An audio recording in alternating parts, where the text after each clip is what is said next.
Hello students, मैं Santosh Kumar, senior educator new age coaching से स्वामी विवेकानंद जी की किताब सफलता के सोपान का पहला चैप्टर आपको पढ़ करके समझाने जा रहा हूँ।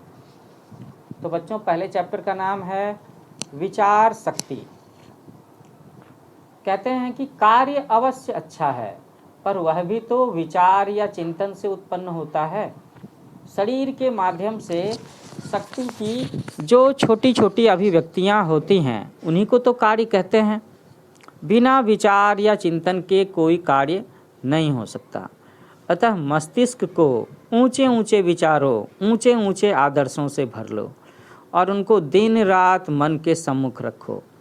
ऐसा होने पर इन्हीं विचारों से बड़े बड़े कार्य होंगे। आगे कहते हैं कि एक विचार लो, बस एक विचार, एक आइडिया जो आप करना चाहते हो, उसी विचार को अपना जीवन बनाओ, उसी का चिंतन करो, उसी का स्वप्न देखो और उसी में जीवन बिताओ। तुम्हारा मस्तिष्क, स्नायु, शरीर के सर्वांग उसी के विचार से पूर्ण रहें। दूसरे सारे विचार छोड़ दो। और यही सिद्ध होने का सबसे बढ़िया उपाय है कि एक बार में हम एक विचार पर अपना ध्यान केंद्रित करें।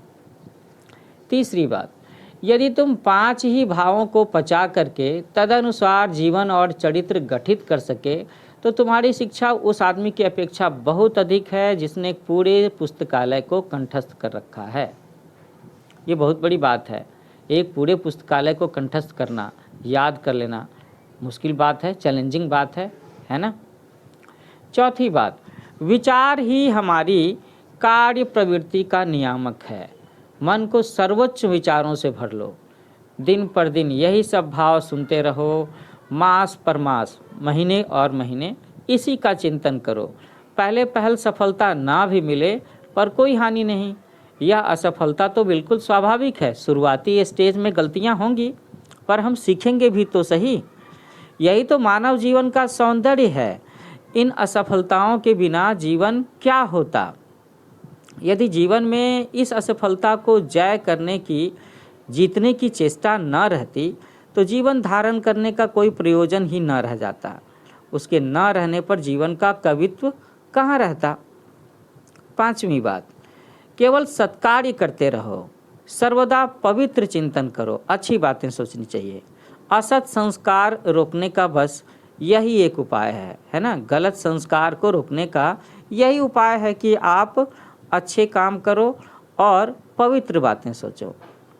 6 पॉइंट, याद रखो कि जिस तरह तुम्हारे असत विचार और असत कार्य शेरों की तरह तुम पर कूद पड़ने की ताक में हैं, उसी प्रकार तुम्हारे सत विचार और सत कार्य भी हजारों देवताओं की शक्ति लेकर सर्वदा तुम्हारी रक्षा के लिए तैयार हैं।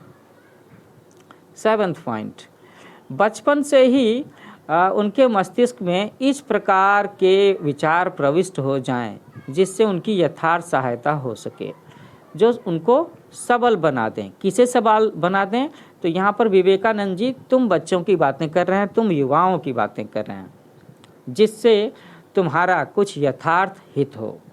स्थूल दृष्टि से देखने पर कुविचारों को रोग बीजाणु कहा जाता है। 9 पॉइंट, शरीर अपने पीछे निहित विचार द्वारा निर्मित होता है। मतलब वो कहते हैं ना Vivekananda ji, you will become what you think, कि जो आप सोचोगे वैसे आप बन जाओगे। तो एक्चुअली बीच की एक बात है कि जैसा आप सोचोगे आप वैसा ही काम करोगे और धीरे धीरे आप वैसा ही बन जाओगे, है ना। हम शुभ और अशुभ विचारों के उत्तराधिकारी हैं, तो हमारे मन में शुभ और अशुभ विचार दोनों ही हैं। यदि हम अपने को निर्मल बना लें और शुभ विचारों को निमित्त बना लें तो ये हम में प्रवेश करेंगे। पवित्र आत्मा व्यक्ति अशुभ विचारों को ग्रहण नहीं कर सकता। अशुभ विचारों को पापी जनों के यहाँ सर्वोत्तम आश्रय मिलता है। वो बीजाणुओं जैसे हैं जो उपयुक्त क्षेत्र मिलने पर ही अंकुरित होते हैं और पनपते हैं। मैं हीन हूँ, मैं दीन हूँ, ऐसा कहते कहते मनुष्य वैसा ही हो जाता है।